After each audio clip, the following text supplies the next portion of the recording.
5 घंटार अनुभूति कहूँ मुझे जानी किंतु कहूँ बाबा जानी थे मो गुरुदेव जानी थे मुझे पानी ढालटा आनी थोड़ी से पानी ढाल किसी नाला मत गुरुदेव कहले बिनिमा जा पानी आनी दे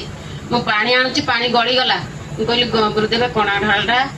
गुरुदेव कौन से ढाल पानी देकी सबुआड़े पानी पकईले छिंचिले मंत्र करके से ढाल पानी एपर्यंत अच्छी मुझे भावुची बसला बेलू बाबा की महिमा आपणकर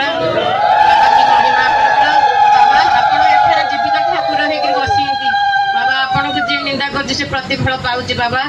आपण चरण कमल कोटि कोटि प्रणाम आपण सत सतसंग सत होकर बसीच सत दुनिया सत मिछ दुनिया सत होकर बसीच प्रभु आपण चरण कमल कोटि कोटि प्रणाम मु भावुची से बेलू मु कणा ढाल आगे ढालटे पानी थोड़ी पानी सब गलीगला पछरे ढालटे पानी आनी थोली बाबा को कहली भी बाबा पानी गली जाऊँच कि रहुनी पुणी पानी किपरि रही बाबा आपणकर की महिमा की चमत्कार मुझे जानी पारुनी बाबा तुम श्रीचरण कमल कोटि कोटि प्रणाम मो गुरुदेव कोटि कोटि प्रणाम करुच्ची।